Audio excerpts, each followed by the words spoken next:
www.juanurdiales.com/academic. Hola, bienvenido a la segunda parte de la clase de lectura y escritura argumentativa, en la cual nos enfocaremos en la escritura. Para abordar cualquier tipo de tema desde un punto de vista más crítico, existen diferentes perspectivas o percepciones sobre los mismos. Es necesario expresar esas ideas de manera ordenada y lógica para poder determinar la calidad de lo que se quiere decir. Para esto se utilizan las tesis, los argumentos y los contraargumentos. Una tesis es una postura. Es una idea que ha sido establecida con ciertas bases que se expresa como una afirmación o como una negación. Veamos algunos ejemplos. El endeudamiento público debería ser consultado al pueblo en las urnas. Los conductores de vehículos tienen mayor responsabilidad en un accidente que los peatones. El control de los animales callejeros es una responsabilidad de las autoridades. Las tesis siempre se apoyarán en un hecho y en datos. Por ejemplo, la tesis "la contaminación daña la salud" puede ser apoyada con el hecho de que en las ciudades contaminadas han aumentado las enfermedades respiratorias. La tesis "existe una relación entre el aumento de la concentración de partículas contaminantes y el número de enfermedades respiratorias y muertes" es apoyada con los siguientes datos. Cada vez que la concentración de partículas aumenta en 10 microgramos por metro cúbico de aire, el número de muertes por ataques cardíacos aumenta en un 1.8%. y los casos de enfermedades respiratorias como la bronquitis en un 4.3%. Los casos de ataques de asma se elevan en un 3.7%. Los argumentos son razonamientos que demuestran, sostienen o defienden la tesis. Se utilizan con el objetivo de persuadir a los oyentes o lectores a cambiar sus posiciones ante un tema, formulados como una serie coherente de afirmaciones y hechos expresados con cierto tipo de retórica.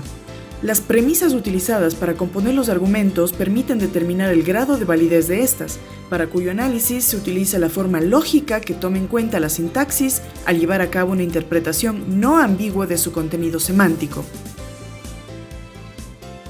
Los contraargumentos son ideas que se oponen rotundamente a los argumentos presentados y de tal manera también se oponen a la tesis que tratan ellos de defender. Veamos algunos ejemplos establecidos a partir de los ejemplos anteriores. Los ciudadanos ya entregaron en las urnas a sus gobernantes el poder para que ellos puedan decidir en todo. Los transeúntes también pueden provocar accidentes de tránsito. Y los ciudadanos deben ser corresponsables de los problemas generados dentro de la ciudad.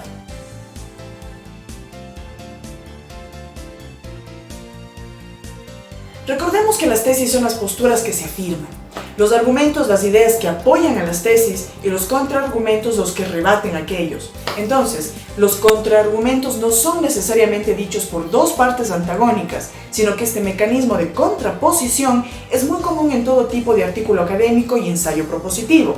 Veamos ahora los tipos de argumentos que encontramos de manera más común. Argumento de autoridad.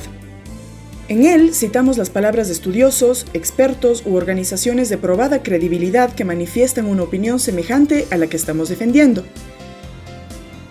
El argumento de conocimiento general defiende una idea que es ampliamente aceptada por la sociedad, suponiendo con esto que la mayoría no se equivoca y de manera errada asume aquellas presuposiciones que la sociedad ha admitido como válidas. Argumento de experiencia personal. El emisor expone sus propias experiencias como razón suficiente para validar su razonamiento. No es riguroso ni estadísticamente válido, ya que tiende a ser sesgado. Se presentan las razones de un hecho y se busca probar las causas, considerando que éstas deben tener un cierto rigor científico. El emisor hace uso de recursos con los que intenta conmover al receptor, introduciendo efectos de tipo sentimental que provoquen una reacción emotiva más que racional. Estos textos deben realizarse con un tipo de estructura estandarizada para que tenga un orden claro y lógico, además de que deben ajustarse a los requerimientos de la comunidad científica y de todo tipo de publicaciones.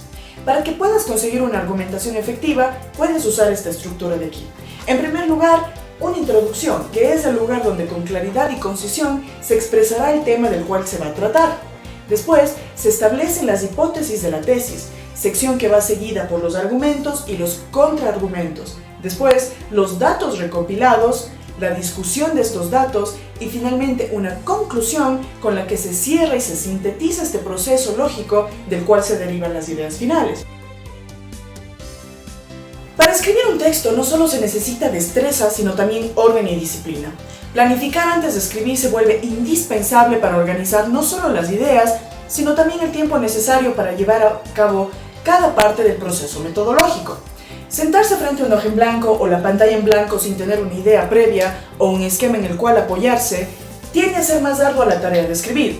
Pero, para que puedas planificar tu escritura, te proponemos las siguientes técnicas. Establecido el tema, es importante que se lean algunos artículos introductorios acerca del tema. Entonces, se pueden escribir las ideas que vayan surgiendo, aunque sean de manera espontánea y desordenada. No importa en este momento la redacción, lo importante es que logres registrar tus ideas. Cuando tengas un número suficiente de ideas, puedes comenzar el trabajo de redacción más estructurada y la subsiguiente corrección y edición. Otra técnica muy útil es utilizar esquemas como mapas conceptuales o un árbol de ideas y otros.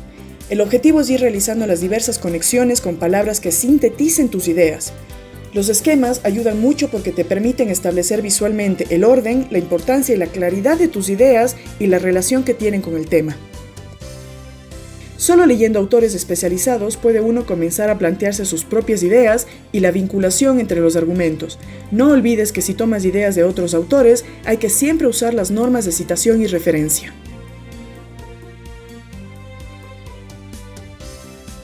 La palabra es el medio que tiene todo aquel que escribe para influir en su receptor. El estilo tiene que ver con la manera exacta y personal en cómo utilizamos las palabras para poder influir a través de ellas.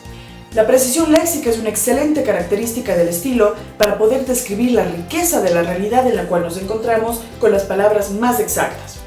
Un recurso de la precisión léxica es huir de las palabras ambiguas. Ellas son un término cuyo significado es tan amplio que puede servir para nombrar muchas cosas y por lo tanto solo llegan a ser confusas.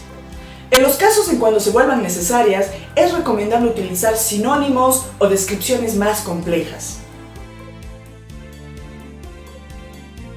El artículo de opinión es un género periodístico que, a diferencia de las noticias, reportajes o crónicas que son de tipo objetivo y en las cuales se evita influenciar con un estilo personal, el escritor se sujeta a sus reglas estéticas, sus pensamientos y la ética de su profesión. En los medios de comunicación impresos, el espacio de los artículos de opinión está reservado para dar cabida a diversos puntos de vista de escritores de distintas profesiones. Pueden ser economistas, politólogos, sociólogos, historiadores, etc. Invitados o colaboradores permanentes del medio. El punto de vista de cada articulista no tiene que coincidir necesariamente con el del periódico. Un periódico se considera plural, entre otras cosas, porque en su página de opinión alberga artículos que responden a diferentes posturas teóricas, incluso enfrentadas entre sí. Como todo texto escrito, el artículo de opinión debe tener una introducción, un desarrollo y una conclusión. Pero esta estructura debe estar sujeta al número de palabras que el medio de comunicación exija. Pueden ser 300, 400, 500, etc. Es así como llegamos al final de la clase de hoy. Espero verlos en la clase en línea para explicarles más sobre las normas APA y otras técnicas para mejorar la escritura académica.